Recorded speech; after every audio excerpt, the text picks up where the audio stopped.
في فيديو النهاردة هنعمل كيكة لمحبي الشوكولاتة. لو فجأة بتحسوا ان انتوا نفسكوا تاكلوا حاجة غرقانة في الشوكولاتة يبقى لازم تجربوا الوصفة دي.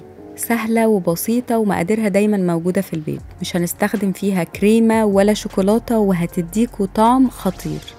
انا نسمة ودي قناتي، لو اول مرة تشوفوها اشتركوا وفعلوا الجرس واعملوا لايك للفيديو ويلا بينا نبدأ على طول. عشان نعمل الكيك هحتاج كوباية الا ربع لبن، هزود عليهم عصير نص ليمونة، هقلبهم كويس وهسيبهم على جنب. بعد كده هنحتاج 3 بيضات متوسطة، كوباية الا ربع سكر، معلقة فانيلا، وهبتدي اضربهم بالمضرب اليدوي او بالمضرب الكهرباء زي ما تحبوا. هضربهم تقريبا من 3 ل5 دقايق لحد ما الاقي القوام بقى بالشكل ده. هزود عليهم بقى اللبن، كوباية الا ربع زيت، رشة ملح، هقلبهم بس تقليبة بسيطة كده. على جنب بقى هحتاج كوباية ونص دقيق، معلقة صغيرة مليانة بيكنج باودر، وربع كوباية كاكاو خام. هقلبهم كويس قوي وبعد كده هبتدي انخلهم على الخليط اللي عندي.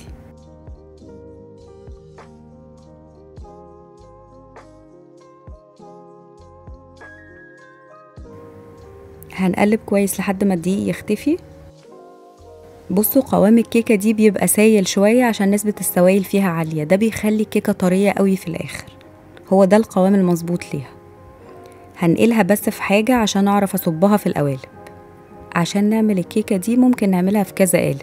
اول حاجة ممكن نستخدم القوالب الفويل اللي زي دي، في كمان القوالب اللي هي بتاعة الديسباسيتو كيك اللي هي زي الورق كده، والمقدار ده يخليكوا تقدروا تعملوها صينية كبيرة مقاس 20 ل 30 في بايركس او في اي صينية انتوا عايزينها.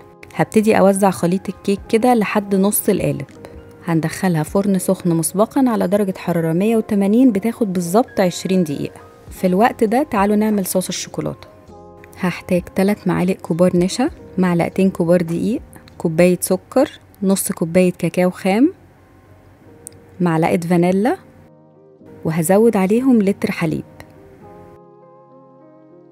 هقلبهم كويس وهرفعهم على النار.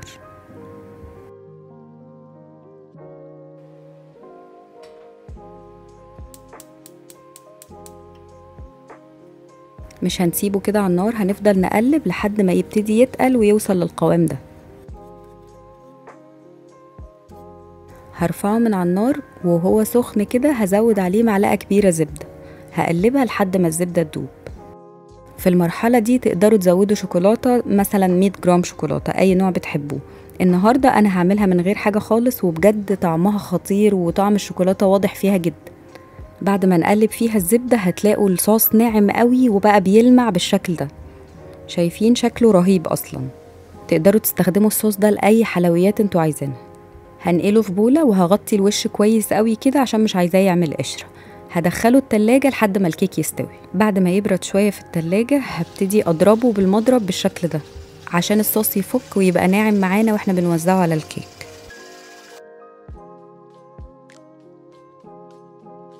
ده شكل الكيك بعد ما طلع من الفرن. استخدمت كيس حلواني بس عشان يسهل عليا توزيع الصوص على الكيك. هنقسم بقى الصوص على الكمية كلها. الكمية دي عملت معايا 8 قوالب من المقاس ده. في أفكار كتير قوي ممكن تزينوا بيها الكيك من فوق. أنا استخدمت أبسط طريقة وحطيت شوكولات شيبس. براحتكم خالص، هو أصلا مش محتاج أي إضافات من فوق، أنا بس رشيت الشوكولات شيبس عشان يبقى شكله حلو. طعمها يجنن، الكيكة خفيفة جدا وطرية، الصوص خطير وغرقان شوكولاتة، بجد وصفة رهيبة. جربوها، متأكدة انكم هتدمنوها. بس كده، لو لسه بتتفرجوا لحد هنا شكرا جدا عشان بتتفرجوا للآخر. ولو عجبكم الفيديو ما تنسوش تعملوا لايك وشير وتشتركوا في القناة. أشوفكم الفيديو الجاي.